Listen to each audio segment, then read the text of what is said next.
Happy Halloween.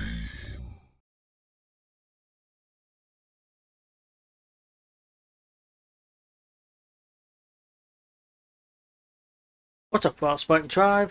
This is RoyalSpartan125, back for yet another great reaction. Who's excited for Mr. Nightmare? Anybody? Anybody? Anybody still there? I just need to do the Mr. Nightmare one just because, I need to put something on YouTube. Scary one, I just do them on my channel all the time. We'll do this first and then we'll look him up.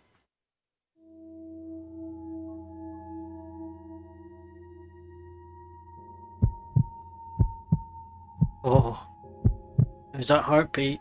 I live in Branson, Missouri, and not far from my house is an abandoned theme park called Celebration City.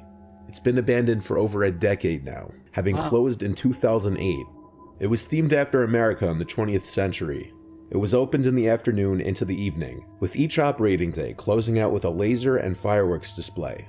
The park featured many rides, shows, and attractions, and its operating season ran from May until mid-September.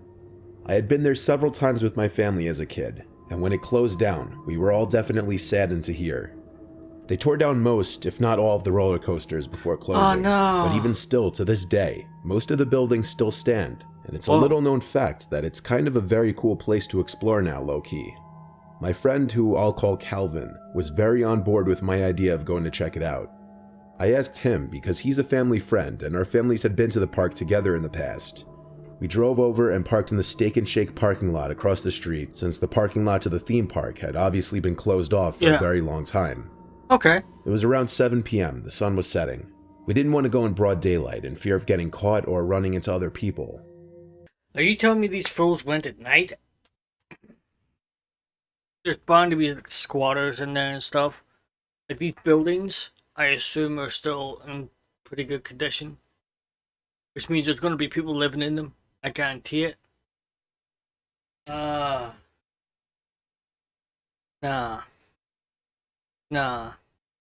We didn't want to go in broad daylight in fear of getting caught or running into other people. We brought a couple heavy-duty flashlights for when it would get dark. In the meantime, we could see just fine at first. We jogged across the street when no one was looking, as we didn't want to be obvious about trespassing in the park. When no cars were coming, we cut into the grass and into the trees surrounding the property of the park. It was surprisingly easy to sneak into the park. In fact, it didn't even really feel like we were sneaking in at all. Not that I'm encouraging anyone to trespass. Seeing all the old buildings and attractions I remembered from when I was a kid still standing in this now cold and empty setting was so eerie. It's like a part of my childhood was dead. One thing was for sure though, we were the only people in this place. No other sounds but the crickets. Yeah, that you know of, buddy. Just because people don't show themselves or make noises doesn't mean they're not there. Yeah? They could be hiding and really, really hungry. You look like food. Okay, maybe not. No other sounds but the crickets. We couldn't even hear the traffic from outside. As we walked around, we realized so much was left behind. It was clear that people had been here since it closed because of writings and occasional graffiti on the wall, but lots of props and such were still in place or behind the glass in buildings. Some of the buildings had broken glass though, indicating people had broken in and explored some of them. Yeah. As it got darker, we decided to crawl in through one of these windows to one of the buildings. Once inside, we realized it was the diner once called Last Chance Diner. It was dark inside and admittedly creepy. The front door was closed, locked, and covered. There were oddly planks of wood and I guess other random debris and objects laying all around the dining space. The best I could describe it, it seemed like it was being used for storage. Like things from outside were brought into there. Calvin was checking out the other side of the place. I yelled to him I'm checking out the bathroom. Then I proceeded to one of the bathrooms. There was a different smell in here, not possible to explain, but there were 3 stalls in here, and as soon as I got in there was a sound from one of them, like something really small being dropped to the floor. I said, "Hello?" I had my flashlight on in this pitch black room. Yep, that was a needle. Yeah? That was a needle. and the person trying to get some alone time with them drugs, guaranteed. Last Chance Diner, that's an immediate red flag. Exactly. I heard Last Chance Diner. It's like, yeah, last chance to leave. No. That sign is a needle dropping. Most likely a heroin needle. Why yell hello? I know. People do that. Like, hello? Is there anybody there? Just here and I want to die. No. Get out. I had my flashlight on in this pitch black room. All 3 stall doors were closed, but something made a noise in there. I held the bathroom door open with my foot, then got on my knees and aimed the flashlight below one of the stalls, idiot. and I saw a pair of shoes and legs. I gasped and jumped, then looked under the other 2 stalls, and there was the same thing. There were 3 pairs of shoes and legs visible under the stall doors, and one of them began to move as if they were getting down on their knees to look under the stall door, but I didn't stick around long enough to see their face. Exactly. I was already out of the bathroom yelling for Calvin to leave. I climbed back out through the window, and he followed me, not asking questions till we were out and away from that building. I told him about the 3 people in the stalls. He made a joke that they were taking a shit, but I knew that meant he didn't entirely believe me. I told him one of them was about to look under the stall. When I tried to explain the bizarre sight better to him, his expression changed to a more freaked out look. We clearly weren't alone there, and if those were just 3 friendly people also there exploring but just using the bathroom, I feel like they would have said something as I came in, or definitely after I said hello in there. By the time we were out of the park and back to the car, it was pretty much pitch black out. We haven't returned there since. I don't have an explanation for what I saw. It was scary and weird, and definitely switched the mood of what was otherwise a fun day.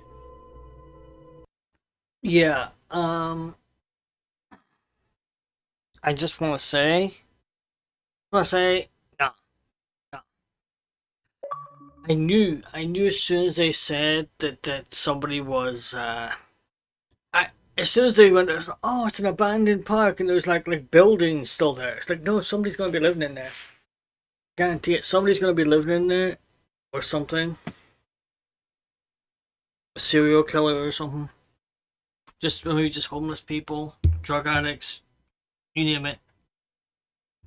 So I just gotta take care of something. Yeah. Wherever there's buildings, there's gonna be people. I guarantee it. Every time. Go to somewhere abandoned that has buildings in it and expect nobody to be there. No.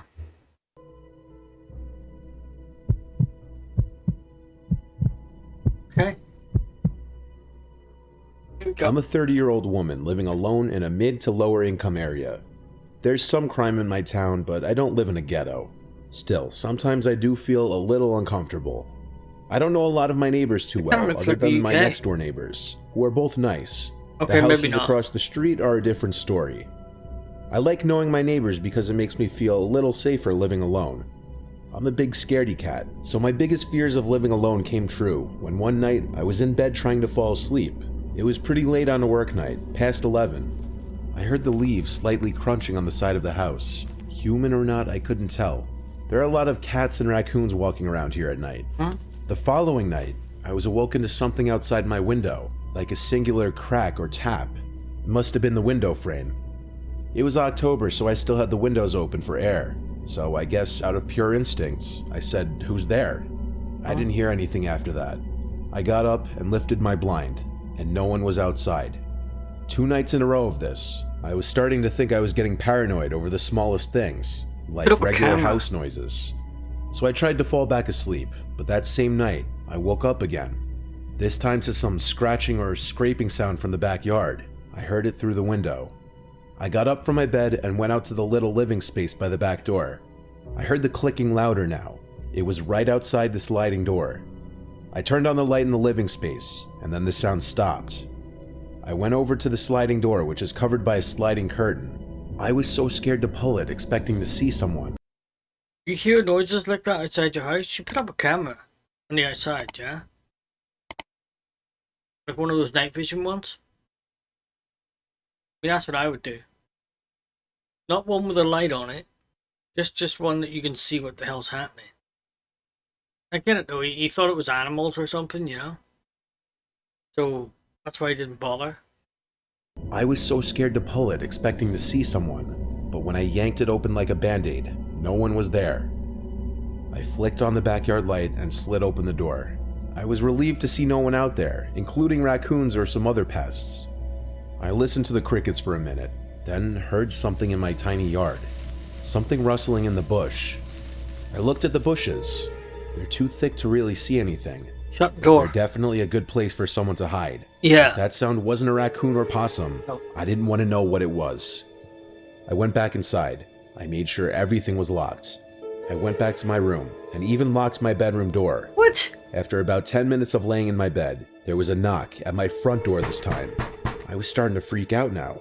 Yeah. I ignored it and stayed in my bed. Oh, you No idiot. one should be knocking this late at night. If it happened again, I'd call 911. It I would have didn't called him happen the again. first time. I somehow fell asleep eventually after that. The next day, I went straight to Best Buy with my brother, and he helped me pick out a doorbell camera and a security camera set. He helped me install both of them, the doorbell camera in the front and the other cameras in the back, both in low-key spots. My brother also spent the night that night to make me feel better. He slept in the guest bedroom. We were both in our own beds trying to sleep when I got an alert on my phone, motion detected on my property. I opened the Ring app and I screamed because there was someone in the black and white video trying to pick the lock to the back door of my house. Oh, I God. woke up my brother and showed him the video, and he burst out of the bed and without shoes or socks on, ran out into the backyard ready to kill someone. What? But my scream chased the person away, which we saw while playing the video back. My brother screamed outside my yard to never come back as loud as he could, and undoubtedly, the person trying to break in heard it. We couldn't identify the man's face. He had a hood over his head and was wearing all dark clothing, but not in a single frame could we see his face. It's one of your He was neighbors. also wearing gloves, which meant he left no fingerprints. We called the police, even knowing there wasn't much they could do. It just felt like we needed to have them come to keep a lookout. After that night, nothing similar ever happened again. Not to toot my own horn, but I am on the more attractive side, and what really scares me is the possibility that this was someone who knew who I am, a young single woman living alone in a house. Oh, it's a woman? It makes me Okay. wonder if it's possible that this was someone who lives on my street, one Yeah. of my neighbors. I guess I'll never know. That's what I said. I said it's probably somebody who lives in her street, right? I thought it was a guy at first. I don't know why. I don't know if it said it was a woman at first. I didn't hear that part for some reason. Yes, definitely somebody, some thirsty guy, I think, trying to get into her. And when you realize there's a guy living there, possibly living there, he didn't come back. Yeah, that's weird. Because these stories could be made up, you know? Probably are.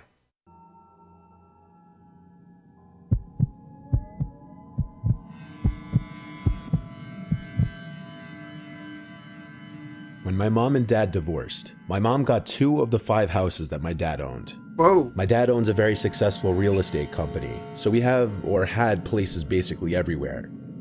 I'm 23 years old, so I really just stay wherever I want, but I usually stay at one of my mom's houses now because I'm closer with her.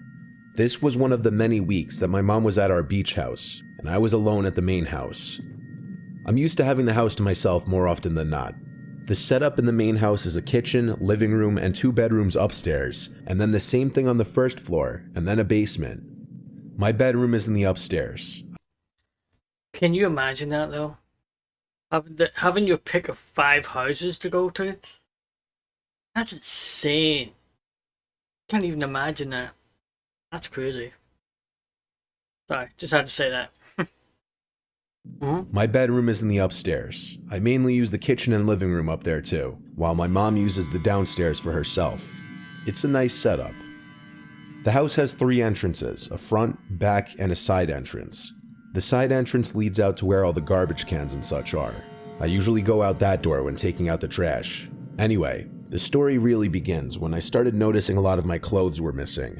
I'd call my mom anytime this happened if she wasn't home, and asked if she'd moved anything out of my clothing baskets. Usually she'd say no, since we live in separate floors of the house.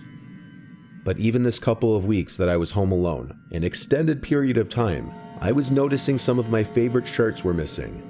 My room is usually pretty messy, admittedly, But even after digging through everything, I couldn't find a bunch of specific pieces of clothing. Just another It woman? made no maybe? sense. I even resorted to checking my car and the downstairs in my mom's room. Nothing. I came up with the idea that maybe one of my friends or multiple friends took my clothes for whatever reason, or more realistically that they'd eventually just come up on their own. I'm thinking you need to check the crawl space. There's bound to be some kind of crawl space in the house somewhere. Or maybe like there's space in between the walls, I don't know. But there's somebody living there. And they're thinking, oh yeah, free clothes. Nice. I got some free clothes. Nice. Yeah. Yeah, there's something weird about that. I don't know if this is another woman, but I don't think it said at the start. Or more realistically that they'd eventually just come up on their own, and I just left it at that. When I'm alone, I sleep with the door cracked open just so I could hear if, God forbid, someone were trying to break in. I was watching a movie on my laptop when my bedroom door suddenly shut. It didn't slam, but it didn't exactly close softly either. I had the ceiling fan on and both windows, so I thought maybe it was a draft. It does sometimes happen. But then I heard something from outside my bedroom down in the hall. My reaction isn't exactly what most people would do while home alone. I got out of bed and ran to the door and opened it. The hallway light was off. I turned it on, then walked towards the living room, and there was no one sitting on the couch or anything nightmarish like that. I wasn't satisfied yet, though. I went downstairs to my mom's floor and looked around, in her rooms, kitchen, and living room. But then I noticed the basement door ajar. The light switch for the basement is right atop the stairs. It's a string you pull down. I went down into the basement, the relatively unused basement. Oh, it's being used. It's being used. I guarantee it. that person got a couch, they got a TV, they got a workout bench. Yeah, this person over there is gonna be ripped. Gonna be strong as hell. Doing nothing but watching TV and working out. Yeah. Yeah. It's definitely being used. The relatively unused basement. There's just a couch, TV, a few workout machines, and a small room with a punching bag down there. There's also 4 doors that lead to closets, and a smaller door you have to crouch down into to get into this little crawl space type closet. Oh no. Neither my mom nor I really go down there at all. I caught through my peripheral vision. The little door to the crawl space closet moved just a little bit. Oh My heart literally dropped. Yes. But I approached it just a little bit. No. I stopped, and now felt like my heart just completely stopped as well, when an arm came out from the darkness of the little closet and pulled the door ever so lightly shut. I quietly but quickly went back up the stairs, wanting to run and be out of this house. I called 911 first thing and reported that there was a stranger in my house. Thank God I was quiet about leaving the basement and didn't give away the fact that I saw. The police showed up with their lights on, but not their sirens. All 4 of them came down to the basement with me, and they ordered the person in the closet out. The door slowly opened, and there was a bald, 50-something-year-old man with a nose too small for his squished-looking face. He had his hands up, and he was wearing one of my shirts. In fact, inside of the crawl-in closet were a number of my mom and I's belongings, mostly clothing. The whole closet smelled like piss, which begged the question how long he'd been there. Since there was no visible damage in the house Probably other than years. piss stains, but several of our belongings were found in his possession, he was charged with 3rd-degree burglary. Somehow that's it. My mom and I obviously didn't want any of the clothes that gross creep wore back. Yeah. I blame myself for most likely leaving the side door unlocked one night after taking out the trash. I learned my lesson. Lock the doors. The idea that someone could be in your house, even living in it at any moment because of an unlocked door, should not be taken lightly. Yeah. Okay, that's the end of that video. That was creepy. The last one especially, but I knew what was gonna happen. You know what I mean? I knew it. I knew it. So what did you guys think of that one? Pretty good, right? I liked it. It was good. Super duper creepy. Nice for Halloween. So, until next time, I am out of here.